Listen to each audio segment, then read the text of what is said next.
Here, now we are going to discuss something about how to find out value of Rxx and Ryy for a composite section. Here we have taken two channel sections placed back to back at some distance apart, say 600 mm. When these distances are marked as 600 mm, at that stage, this is your x-axis axis, this is your CG, that is the y axis, and this is the individual y axis, that is the y1, y1.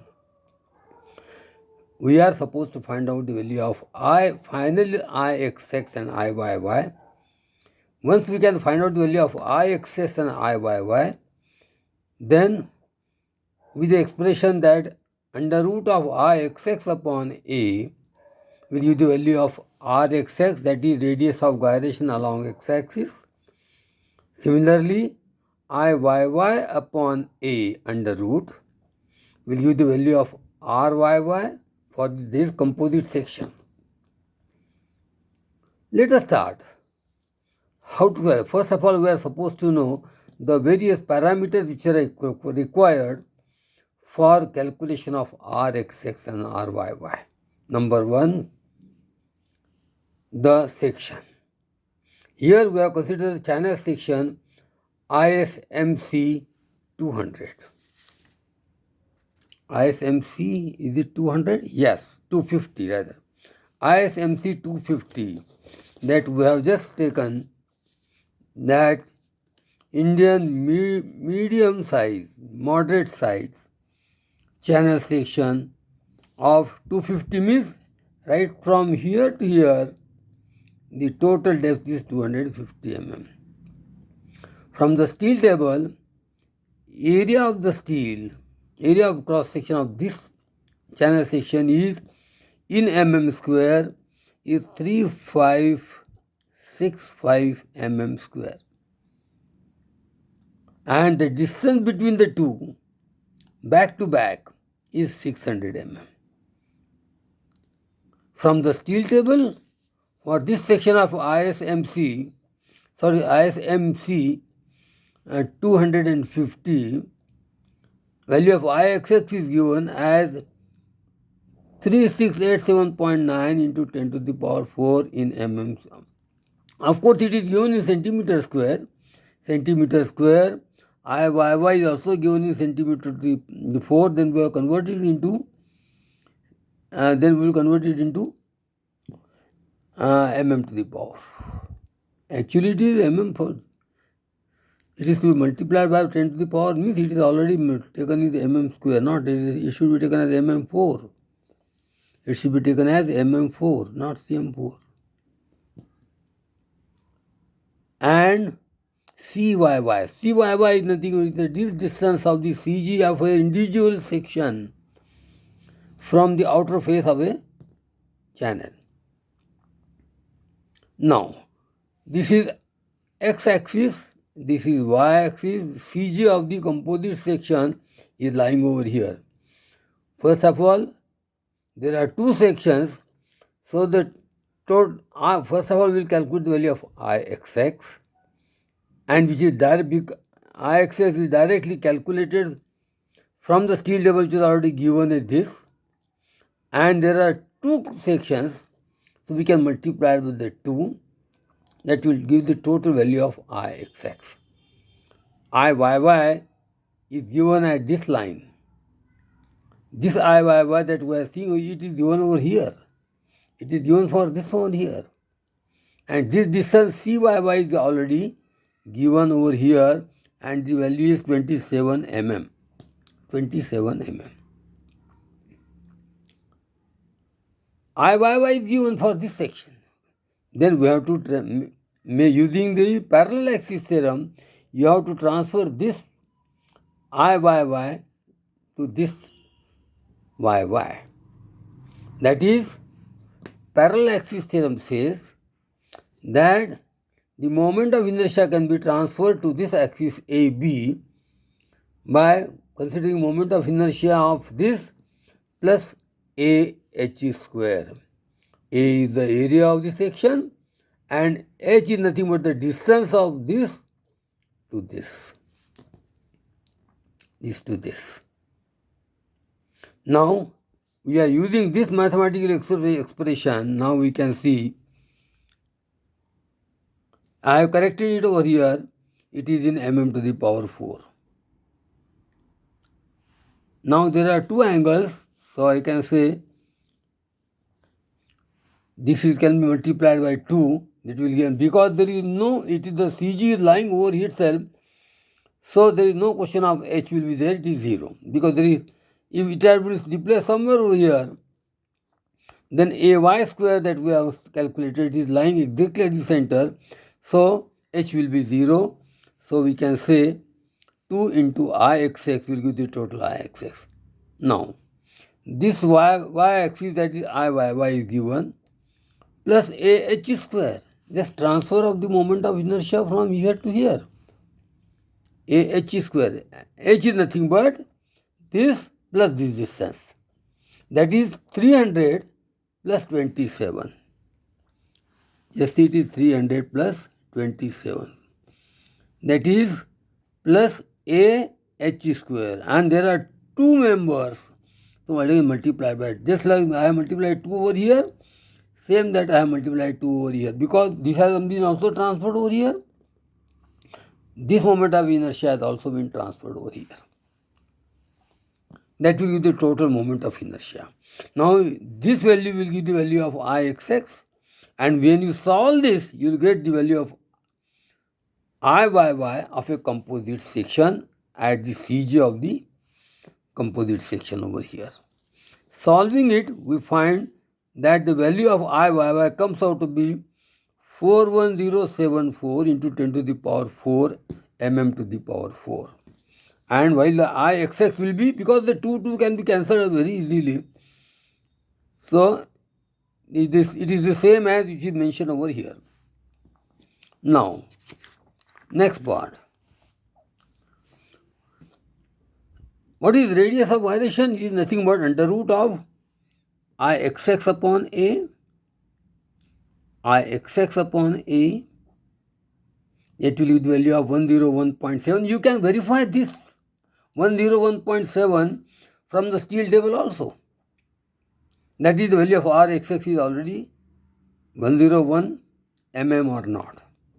Similarly, when we have calculated the value of Iyy, then Iyy upon A, this whole under root, will give the value of Ryy. It comes out to be 339.4 mm. Now just see. If you go through the table, you will find an individual section Ryy is less, or Ryy is more, that you can see over there. Ryy and Rxx. Ryy is less as compared to Rxx. Rxx will be more as an individual section.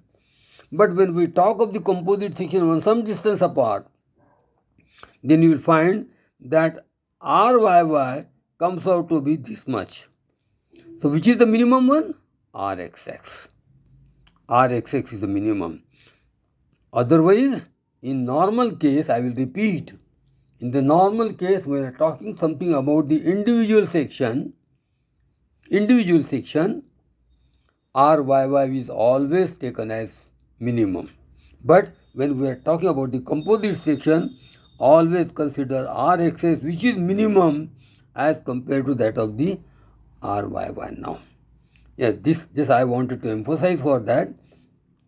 Whenever we are just talking something about the composite section, for radius of gyration, consider the value as Rxx, although it appears to be more than Ryy. That I have proved over here, that when a composite section is there, you have to select, although it looks to be more on paper, but theoretically it is to be considered like this. By calculation I have proved that is to be taken as Rxx is minimum.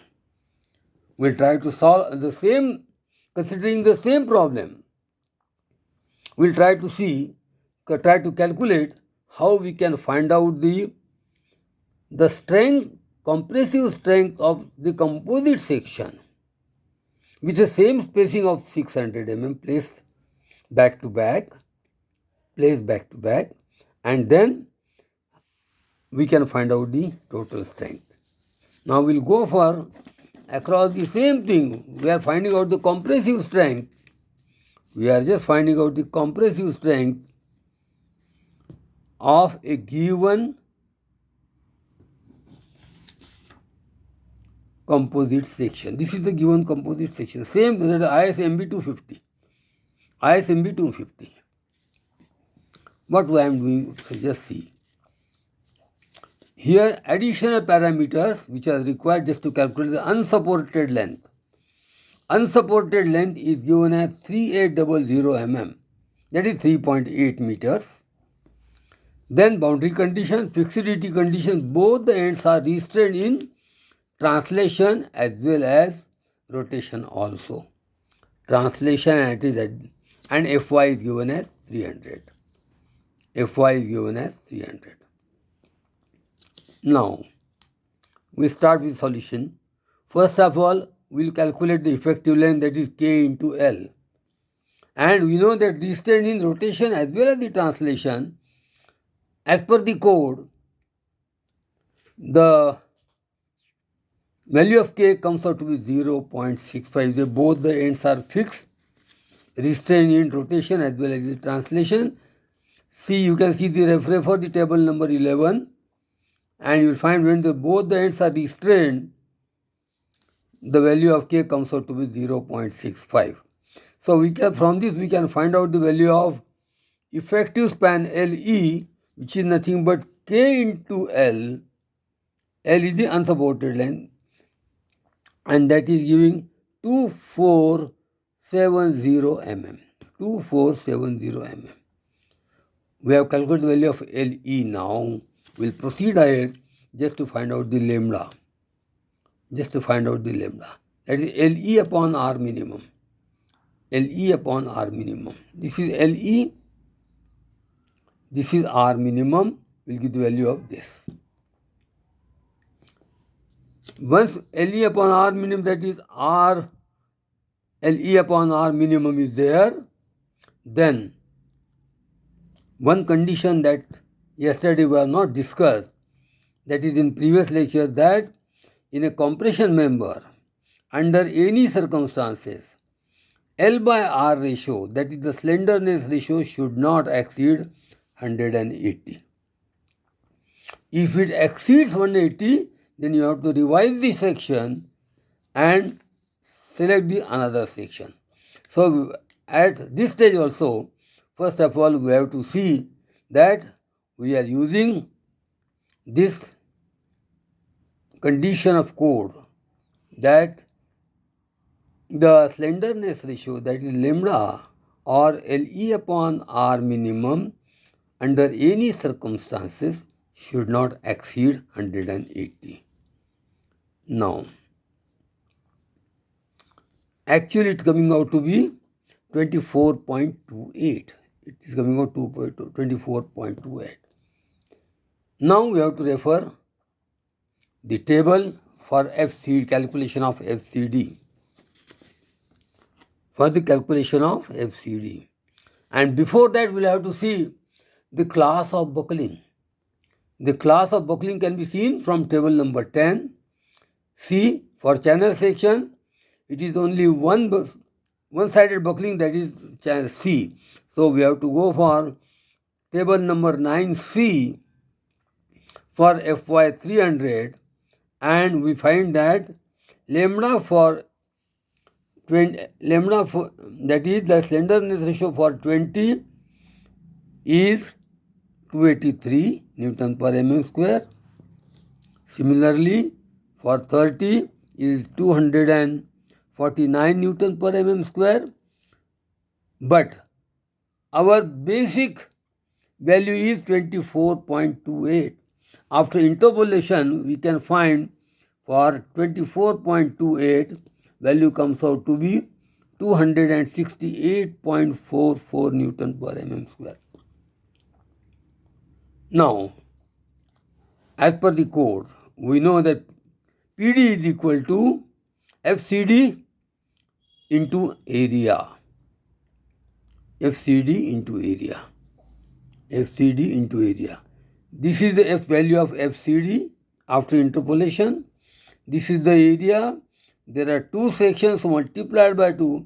This all result